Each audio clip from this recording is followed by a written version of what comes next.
করবে? এখন আপনার মনে করেন যে এই যে সিএজি পেশেন্ট, আমি তো এখন আর ক্যাথ ল্যাবের দিকে যাই না, আমাকে হ্যাঁ বলছে যে আপনার ক্যাথেটার নিয়ে এসে আপনি অ্যাঞ্জিওগ্রাম করবেন। তা এই যে হ্যাঁ এতগুলা রুগীর যে আপনারা ক্যাথেটার কিনাচ্ছেন, হ্যাঁ হ্যাঁ এই হ্যাঁ ক্যাথেটার গুলো যাচ্ছে কোথায়, ক্যাথেটার যাচ্ছে হ্যাঁ কোথায়, নিডিল যাচ্ছে কোথায়, হুম হুম এগুলা হুম এগুলা যায় হুম কোথায় তাইলে, এগুলা এগুলা এগুলা কোথায় যায়? তারপরে শোনেন না, ওনার জিনিসটা কয়টা রুগী লিস্ট নেয়, নিয়ে সব রুগী আনছে কিনা, তারপরে রুগীদের ঢুকায়। আর এদিকে ডাই এদিকে আনুষঙ্গিক যে জিনিসগুলো লাগে সেগুলো আনুক না আনুক ওনার মাথা ব্যথা নাই। ওনার জিনিস যেটা আনবে সেইটা উনি ঢুকাবে পট করে ক্যাথলেবে। মানে ক্যাথেটার যেটা আনবে।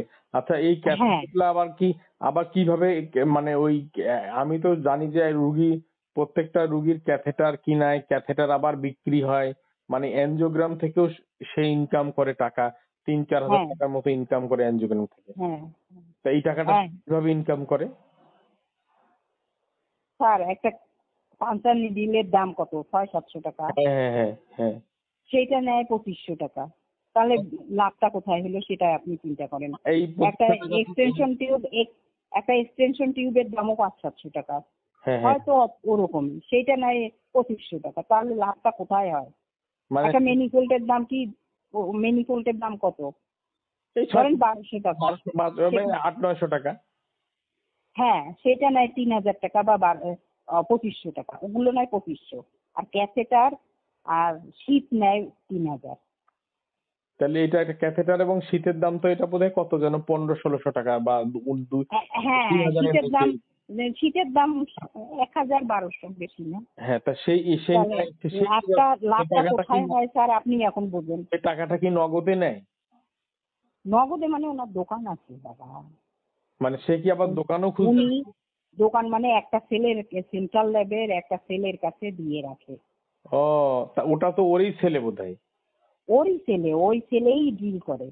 মানে মানে আমি ওই ছেলের ফোন নাম্বার দিয়ে থুয়ে দেয় আমাদের কাছে। ও আমি একদিন ফোন করতে ওই ছেলে, দেখি যে নাম উঠলো অ্যাসিস্ট্যান্ট অফ ডক্টর মাহবুব।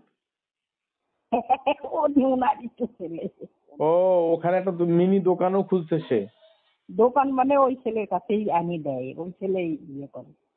তা এগুলা হরিপদ স্যাররা জানে না যে একটা সবই আমি এই কথা স্যারকে জানাইছি। স্যার, আর একটা কথা কি, আমি তো ইনচার্জ না। ইনচার্জ যে সে তো কোনো ইয়ে জানায় না, কিছু বলেও না। আমি এখানে আগ বাড়ায় তো কথা এখন তাহলে আগে বলতে পারতাম, এখন তো আমি আগ বাড়ায় কথা আপনার বলতে পারি না। 5টা এনজিওগ্রাম হয়, তাহলে তো ওর তো 5টা এনজিওগ্রামে প্রায় 5-4-5-20 হাজার টাকা ওর ইনকাম হয়ে গেল হসপিটাল থেকে। হ্যাঁ হ্যাঁ হয়তো। হ্যাঁ? ওনার লস কোনো দিকেই নাই। আর ওরা আবার আপনাদের দোষ দেয় যে আপনাদেরকেও নাকি ইনকামের ব্যবস্থা করে দিচ্ছে, আপনাদেরকে নাকি ডাই দেয়, একটা না 2টা ডাই। যাই স্যার, একটা রুগীর যদি হাত বাঁচলো, ওখানে আর একটা রুগীর তার ডবল চলে গেল। আমাদের কোথায় আর বাঁচে? ডাই বাঁচে? ওনারা যেভাবে ডাই খরচ করে। বলতেছে যে ওনাদেরও ইনকামের ব্যবস্থা করে রাখছি। হ্যাঁ, আমাদের ইনকাম হয়। আমাদের কোথায় ইনকাম? আমাদের স্যার 2টা ডাই আনে, তা ডাইটা যদি ঢোকে 2টা ডাই আরো আপনারা লাগে। কাজ করেন, আপনারা প্রতিবাদ করতে পারেন না যে আপনারা এই যে একটা রুগীর 500 টাকা, নিজে একটা গরিব মানুষ গরু ছাগল বিক্রি করে আসছে, একটা অসহায় মানুষ, এই অসহায় মানুষকে মানে জিম্মি করে যে কাজগুলি করা হয়, এটা কি আসলে ঠিক বলেন? শোনেন, এই জন্য তো একটা রুগী পালাইছে না, টাকা দেয় নাই। হ্যাঁ ওই এখানকার ওয়ার্ড বয় আমাদের হাসপাতালের বলছে কিসের টাকা দিব সরকারি হাসপাতালে, 1 পয়সাও দিব না।